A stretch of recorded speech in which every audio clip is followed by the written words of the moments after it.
விஜயன் இதை பத்தி ஏதாவது சொன்னாரா? இதை பத்தி ஏதாவது அறிக்கை இருக்காரா? நேற்று நாங்கள் போனப்போ என்ன செஞ்சோம், அப்போதான் ஆனந்த் அண்ணன்கிட்ட பேசிட்டு இருந்தாங்க ஃபோனில். அவர் நலம்லாம் விசாரிச்சாருமா.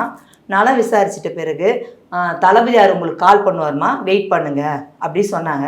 சரி சரி, நான் தான் சொன்னேன், தளபதியார் கால் பண்ணாங்கன்னா நீங்கள் ரெக்கார்ட் பண்ணி எனக்கு அனுப்புங்க நான் அப்படி சொன்னேன். அதுக்குள்ளேயும் ஈவினிங் ஆயிடுச்சு. ஈவினிங் ஆனோடனே ஆனந்த் அண்ணனே நேரில் வந்துட்டார். அந்த பாதிக்கப்பட்ட பெண்களை பார்க்க அண்ணனே நேரில் வந்துட்டார்.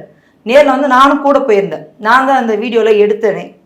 அந்த விஜய் அண்ணா கிட்ட பேசும்போது நான் தான் அந்த வீடியோலாம் எடுத்து அதுதான் உங்களுக்கு போச்சு.